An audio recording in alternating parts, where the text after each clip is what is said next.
What Israel's doing is absolutely disgusting, despicable, criminal in every possible way, and has nothing to do with Judaism. So it's a state. So recently, Jeff Sachs went on Andrew Napolitano's podcast to talk a little bit about how Israel is a rogue state full of criminals and how there's no benefit to the U.S.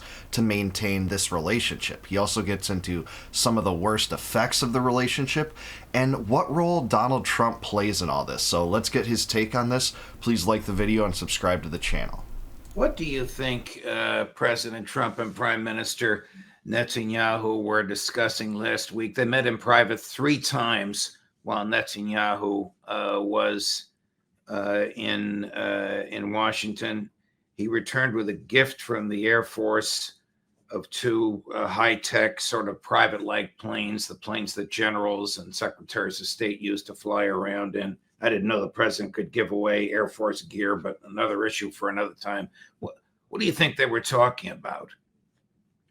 Of course, I don't know specifically what they were talking about, but we once had the idea that there would be a ceasefire, a peace, and a resolution of the unending wars in the Middle East, and that kind of talk is basically gone. That talk is also gone in the case of Ukraine. That talk is gone all over the world. Trump is basically proving to be absolutely incapable of solving any problem. And he is proving to be the extension of the Biden administration, because the Biden administration was nothing more than the military-industrial complex. We're basically stuck with a militarized, undemocratic system. Presidents come and go, but the system remains. It does anything Israel wants. To an extent, it's actually run by Israel, which is shocking. Maybe it's blackmail, maybe it's some other reasons, but whatever it is, we have a permanent state that does not respond to the public will, does not respond to American security, does not respond to the public interest, does not respond to budgetary realities, because now the budget deficit's heading towards 8% of GDP, in part thanks to the big, beautiful bill that was Trump's signature to get us even deeper into a financial hole. Yeah, so I mean, I mostly agree with them. To answer Andrew Napolitano's comment earlier, yeah, I'm pretty sure if Trump and the United States, it's not just Trump, can give away the U.S. Treasury to Israel, I guess they can give away Air Force equipment to Israel too. What do you know? But Sachs is right. You know, deep state puppet was Joe Biden. That's who he was. He was a puppet of the deep state. But Trump ultimately is kind of continuing the same policies in many regards with very few modifications. Like in Ukraine, we've opened up diplomatic channels with Russia, but we're still bankrolling this war. Trump just announced the rearming of Ukraine, and he's only withdrawn aid for a few days, only to restore it thereafter. It's really the same policy no matter who gets in power. The deep state remains the same regardless of the names. And he's also right about the ceasefire. And even Trump's own ceasefire that he orchestrated in Gaza as he walked into the presidency, essentially, basically the day before this was orchestrated, I believe, he eventually allowed Netanyahu to just violate that openly, brazenly. This is something that he could have taken credit for. And there's no force in the world more powerful than Trump's ego. And, you know, he still allowed Netanyahu to just violate that and continue the slaughter in Gaza. So this is what we're seeing. I think Sachs is right. The deep state policy and the military-industrial complex marches forward regardless of the president. But this is the permanent state. Trump made noises that he was going to change the permanent state. That was his signature pledge. It turns out that's the opposite of the case. He is a continuation in every single way, whether it is in Ukraine, whether it is in the Middle East, whether it is in East Asia. It's more war, more military spending, larger budget deficits, and incompetence by the military-industrial complex. Yeah, he's right. You know, drain the swamp was the original MAGA creed, right? That was the original form of Trumpianism. And you heard drain the swamp over and over. And, in Trump's first term, he surrounded himself with a lot of swamp creatures. Even his base was saying it.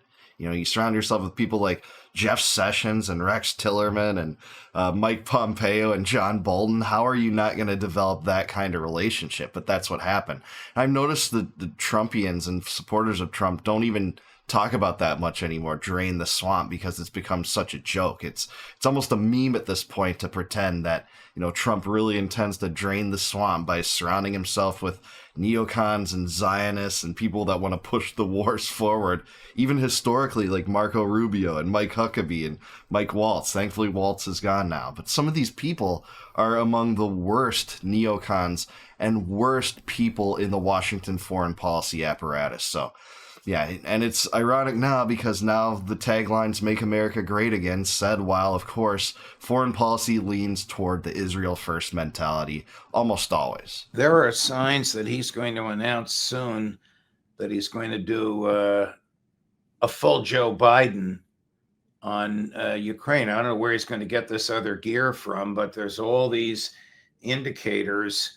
General Kellogg, the combative neocon, ostentatiously shaking hands with and meeting with President Zelensky. Lindsey Graham running to the microphones as soon as he finishes playing golf with the president. Netanyahu meeting 3 times with Trump in 3 days in private in Washington. What do you think he's going to do tonight? Announce more offensive weapons, digging us deeper into our co-belligerency against Russia? That is at least the word everywhere, and it makes sense because Trump has proven not to be an independent actor capable of making changes. He's proven to be a continuation of this crazy, expensive, destructive American foreign policy that's been going on for decades. So Trump is not getting us out of wars. He's not making America any safer. He's not doing anything other than continuation. It is Biden too, if you want that, with more noise, I would say, but not any change of direction. I came across Yeah, absolutely. That's the case. I mean, for all the theatrics about how Trump was going to end this war within 24 hours, we sure haven't seen any signs that he's willing to give up anything in pursuit of doing that. And all it would take is withdrawing aid. And outside of even doing that, he seems to want to expand aid and expand armaments in Ukraine to an extent that even Biden wasn't willing to explore in some regards and in some weapons. So that's what we're seeing. And a Senate panel recently just issued another package of $500 million for additional aid in Ukraine. This is a Republican Senate. This is a Republican House. But you're seeing we get the same policies because it's the same lobbies driving this. That's Lockheed Martin and Boeing and Northrop Grumman and Raytheon. Those are the ones that are driving it. Those are Trump's real constituents. And it's not just Trump. Those are Biden's real constituents, too. It's not me and you. It's the lobbies in power in Washington that want this to be a prolonged war, much like Afghanistan was. But in this case, the stakes and finances are even greater. And it all hurts Americans in the end. It always plunges us into debt, leads to inflation because the Fed prints money to finance this enacts essentially a tax against the people. It's the inflation tax, and it's unlegislated. It can be imposed by central bankers on a committee that are outside any kind of electoral, response by the citizens. So that's what we're getting out of this policy, and I don't see any changing it unless Trump withdraws aid. And it doesn't even seem like his supporters are really particularly mad about this, even in comparison to stuff like the Epstein story, which also they should be mad about him for. This clip over the weekend of a very emotional Mandy Patinkin, the actor, expressing his opinion on the damage. This is right out of your lectures, Professor, but stated in a highly emotional and most memorable way, as you'll see in a minute, that Netanyahu is destroying Israel by the manner in which he's slaughtering the Gazans. Chris, cut number 1. And I ask Jews all over the world to consider what this man, Benjamin Netanyahu, and his right-wing government is doing to the Jewish people all over the world. They are endangering not only the state of Israel, which I care deeply about and want to exist, but they are endangering the Jewish population all over the world. He is the most dangerous thing, not just since October 7th. It has been a deeply troubled situation for the Jewish people to allow this to happen to children and civilians of all ages in Gaza for whatever reason is unconscionable and unthinkable. And I ask you Jews everywhere all over the world to spend some time alone and think, is this acceptable and sustainable? How could it be done to you and your ancestors, and you turn around and you do it to someone else? Yeah. Well, Wow. well put. And the point is, look, Israel is a rogue state committing massive war crimes, killing tens of thousands of innocents, slaughtering people, starving millions, actually now, 2 million people in Gaza being starved systematically. By the way, all with American support and complicity every step of the way. This has nothing to do with Judaism as a religion or a belief system or set of ethics. And the idea that it does is absurd. And similarly, the idea that criticizing Israel is somehow anti-Jewish or anti-Semitic is just I don't know, the most ridiculous idea imaginable. Yeah, totally agree. I mean, it'd be an understatement to say that the genocide in Gaza is a PR disaster, because in a way that downplays the atrocities. This is a bloodbath. This is a slaughter involving tens of thousands of people, and it's being bankrolled by the U.S. So the U.S. government has complicity in this. And as an American, I'm frankly pissed about that, not only because of how it endangers us in terms of foreign policy, it attracts new enemies from the region, entangles us forever in Israel's foreign policy mentality, but it also degrades human life. It's sad. It's just pathetic in so many ways. There's no way to justify this. This response is way out of proportion, and that, again, is an understatement. So Sachs is right. And to say that this should be conflated with Judaism, what Israel's doing should be conflated with Judaism, and, Judaism is indistinguishable from what Israel's doing, I think that's the real anti-Semitic mentality. To say that, no, these are atrocities committed by a rogue state of officials. And whoever they are, whoever they would be in this kind of case, they deserve condemnation and denunciation for it. It's nothing to do with a particular religion. It's due to a rogue state. And I have those same problems with my government, and my government doesn't profess to be, an ethno-state. So, this is just abominable, and Sachs is just right. It's so disheartening even to think about it. That guy laid his heart out on that argument, and hey, I think he's right. The world opinion has turned completely on Israel to the extent that it hadn't turned already over this thing.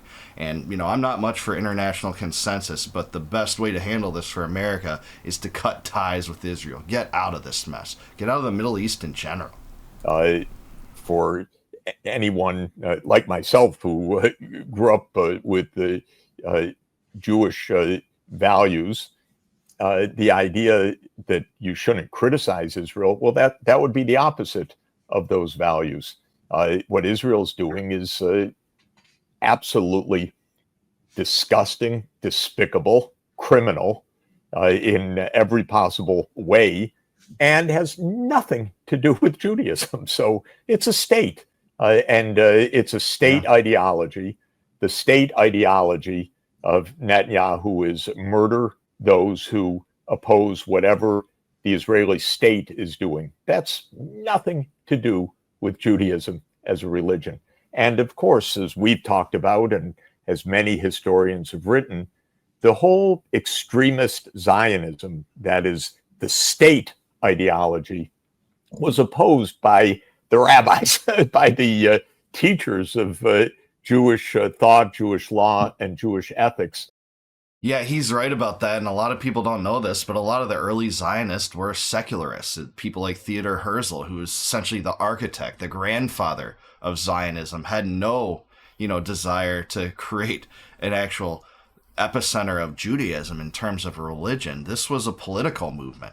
And it's a movement a lot of Jews have opposed over time, believe it or not. You just don't hear about that. You do hear about that to some extent in Haaretz and the Times of Israel, their publications. This is discussed often, actually, but not in the United States, where the desire is among the war propagandists to always conflate Judaism with Israel, make them indistinguishable such that any opponents of these policies of shoveling unlimited money into Netanyahu's coffers are automatically anti-Semitic. I mean, it's so stupid. It's a total caricature of reality, but he's right. Zionism is really not a religious ideology. It's a political ideology, set by a rogue state and echoed by many prominent politicians in the United States. It's actually supplanting Judaism to say that, Zionism is at the epicenter of my belief system, and Netanyahu is the savior. It's just so preposterous. From the beginning of Zionism and continuing until today for many Jewish communities around the world. So it's the point that Mr. Patinkin is making with great passion and great eloquence is a very basic idea. And the basic idea is that state ideology of a militaristic, murderous. Yeah, state ideology of a militaristic, murderous group is the ideology of Israel right now. And again, American politicians are complicit, and that includes Christians that support this madness. There's just a vote on additional aid to Israel in Congress and in the House, actually, and only Thomas Massie and Marjorie Taylor Greene opposed it out of the Republicans. That's it. That's very telling, and I do think some tides are shifting in a way on Israel from the right. I've done several videos on that, and it's refreshing to see people like those guys, and like Tucker Carlson, and like even Steve Bannon to an extent, and even Matt Walsh to an extent, talk about how, America first means America first. We're not trying to make out any special carve-outs even for Israel. For those guys to come out and say that, and Candace Owens, and there are others on the right, you do see this shift, this sea change in that mentality, and it's a good thing. It hasn't totally manifested in politics yet, but hey, I'm with Andrew Breitbart when he says politics were downstream from culture before he died, obviously. But I think that's true, and we might see that manifest in some way in regard to Israel, because we know that Israel's greatest supporters on the right are aging. They're old boomers getting old generally. This is just demographics, just a generalization, but we are seeing trends in that direction. But again, hasn't happened yet. AIPAC still maintains its stranglehold on Trump, Biden, Clinton, Bush, etc. But I don't see any kind of political changes in the near future. In the long-term future in regard to Israel, I actually do, and we'll have to see whether that pans out. But until AIPAC's power is curtailed, we won't see it. And he's right. Israel's a rogue state. And guess what? Our criminal government's a rogue state too, and how it handles these matters and supports these regime change operations and genocides and proxy wars and military bombing campaigns and starvation blockades as it's doing in Yemen. All these things work in concert to degrade the reputation that the U.S. has throughout the world. It stifles our ability to come to diplomatic solutions with world powers. It inflames tensions throughout the world, gets us deeper in these stupid entangling alliances that people like Thomas Jefferson and George Washington warned us about. And it's so costly. It's just so enormously costly that we're in $37 trillion debt. Very few people seem to be concerned about that, including Republicans, by the way, who just passed a new big abominable bill that adds $5 trillion to the debt. Now, there's some things in that bill that are good in my mind. I mean, they solidify some tax cuts and other things, but this is the notion in Washington. When we're making a pork barrel bill, we stuff all of it into the same bill with some red pieces of meat that Republicans might like. And that way, it's harder to vote against it and harder to justify to your base why you voted against it. That's why omnibus bills really are a scam. Make each individual bill a single issue to be described in the title of that issue. And that was the prevailing mentality for so long, until ill-designing politicians came up with the scheme of the omnibus bill. And that's what we're seeing in some of these foreign policy misadventures and domestic packages like the big abominable bill. So there we are. Let me know in the comments below, do you agree with Jeffrey Sachs? Do you agree with me on this? Is Israel really a rogue state? Is there any plausible benefit they provide to Americans by this relationship? I want to hear from you on that. Please like this video, subscribe to the channel, subscribe to Napolitano too. He's awesome. And please consider becoming a YouTube member. If you click the join button below, you can help support the channel and get access to all my videos before they go live on YouTube to the general public. And until I see you guys next time, no more war, no more debt, no more inflation, and no more empire. Peace out, guys. Catch you in the next one.